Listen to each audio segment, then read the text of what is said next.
আসসালামু আলাইকুম। আমরা সকালবেলা আজকে চলে এসেছি আমার কোয়েল পাখির খামারে। আমি এসেছি, সাথে বর্ণমালার বাবা এসেছে। তো আমাদের উপরে তো আজকে 27-28 দিন বয়সী পাখি আছেই।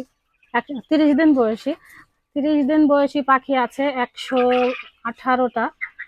আর মাঝেরটাতে আমাদের একেবারে প্রথম দিককার পাখি আছে। এগুলোতে ডিম কয়েকটাতে পারে, আবার কয়েকটাতে ডিম পাড়ার বয়স এখন আর নাই, মানে ডিম পারে না। তবে ওইগুলো তো আসলে বোঝা যায় না, এখানে বেশি নাই, এই 32-33টা মতো আছে।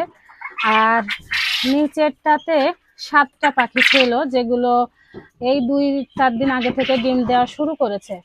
তো আমরা মাঝের যে পাখি, মাঝের পাখি আর নিচের পাখি এক জায়গায় করে নিচ্ছি, কারণ ব্রুডিং এ যে পাখিগুলো আছে আজকে বয়স 9 দিন, ওই পাখিগুলোকে আমরা এই মাঝের এইটাতে রাখবো।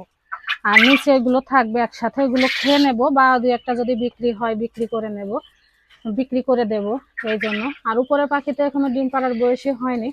তো এখন বর্ণমালার বাবাই মাছের পাখিগুলো ধরে, এই যে দেখুন ধরছে, ধরে নিচে দিচ্ছে নিচেরটাতে। এখন গরমের পরিমাণ তো অনেক বেশি, যার কারণে পাখি ধরে জবাই করে আসলে পরিষ্কার করাটা একটু কঠিন মনে হচ্ছে। এই জন্য আজকে ধরছি না, মানে জবাই করছি না, আলাদা করে রেখে দিচ্ছে। পরে এক সময় জবাই করা হবে। আর যদি কেউ নিতে চায় খাওয়ার জন্য, তাহলে 2-1টা করে বিক্রি করে দেবো, কারণ অনেকগুলো পাখি আছে। আর বর্ণমালার বাবা আমি দুজনেই মোরগ কোনটা মুরগি কোনটা চিনতে পারি আলহামদুলিল্লাহ। আর এই পাখিগুলোর বয়স বেশি হয়েছে, তো যার কারণে আর খাবার তো ওরা পর্যাপ্ত পায়। মোটামুটি ভালো সুস্বাস্থ্য আছে ওদের। আর চর্বি হয়েছে, খেতে বেশ ভালো লাগে। আজকে পর্যন্তই। আসসালামু আলাইকুম।